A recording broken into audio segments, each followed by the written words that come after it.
ప్రియులరా, మన ప్రభు అయిన యేసుక్రీస్తు నామములో మీకు శుభోదయం. ప్రతిదినం ప్రభుతో అనుదిన ఆత్మీయ ఆహారం. ఫిబ్రవరి 4 బుధవారం. నేటి లేఖన పఠనం యోబు గ్రంథం 35వ అధ్యాయం 1 నుంచి 16 వచనాలు. నేటి లేఖన భాగం యోబు గ్రంథం 35వ అధ్యాయం 10-11 వచనాలు.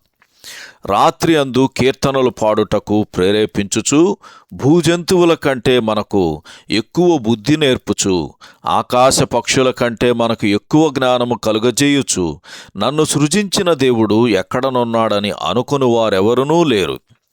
వ్యాఖ్యానాంశం సత్యహీనుల దైవభక్తి. వ్యాఖ్యానాంశం సత్యహీనుల దైవభక్తి.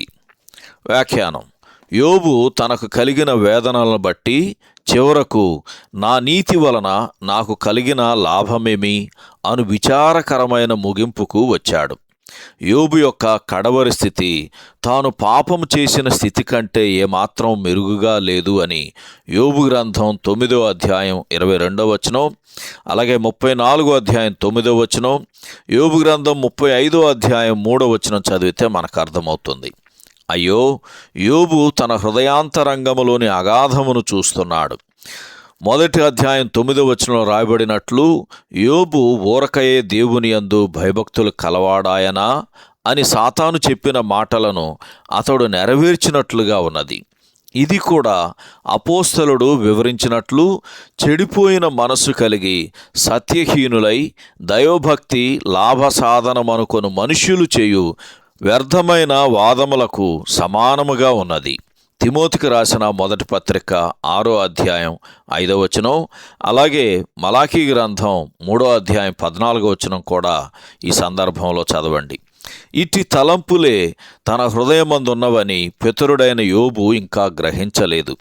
తన సత్క్రియలను గురించి మాత్రమే అతనికి తెలుసు గాని వాటి యొక్క రహస్య ఉద్దేశములు అతడు ఎరుగడు. ఆ ఉద్దేశములు ఎప్పుడూ మంచివిగా లేవు. దేవుని వాక్యపు వెలుగులో మన హృదయ తలంపులను ఆలోచనలను తెలుసుకొనుటకు పరిశుద్ధాత్మకు అవకాశం ఇవ్వవలసి ఉన్నది.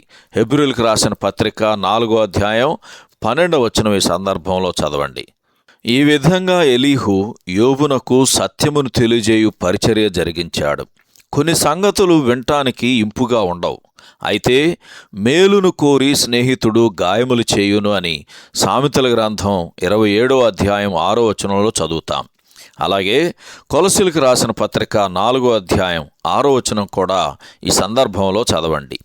ఈ ప్రాముఖ్యమైన పాఠాలను మనం నేర్చుకున్న తర్వాత మన కన్నీళ్లు, సహాయం కొరకు మనం వేసిన కేకలు రాత్రి అందు కీర్తనలుగా మార్చబడతాయి అని యోబు గ్రంథం 35వ అధ్యాయం 9-10 వచనాలు చదవండి.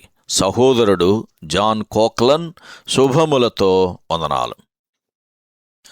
ఈ సందేశాలకు సంబంధించి కానీ బైబిల్కు సంబంధించి కానీ మీకేమైనా ప్రశ్నలు ఉంటే ఈ క్రింది నంబరుకు వాట్సాప్ ద్వారా పంపించండి. మీ ఆత్మీయ క్షేమాభివృద్ధి కోసం అనుభవజ్ఞుల ద్వారా జవాబులు అందించబడతాయి.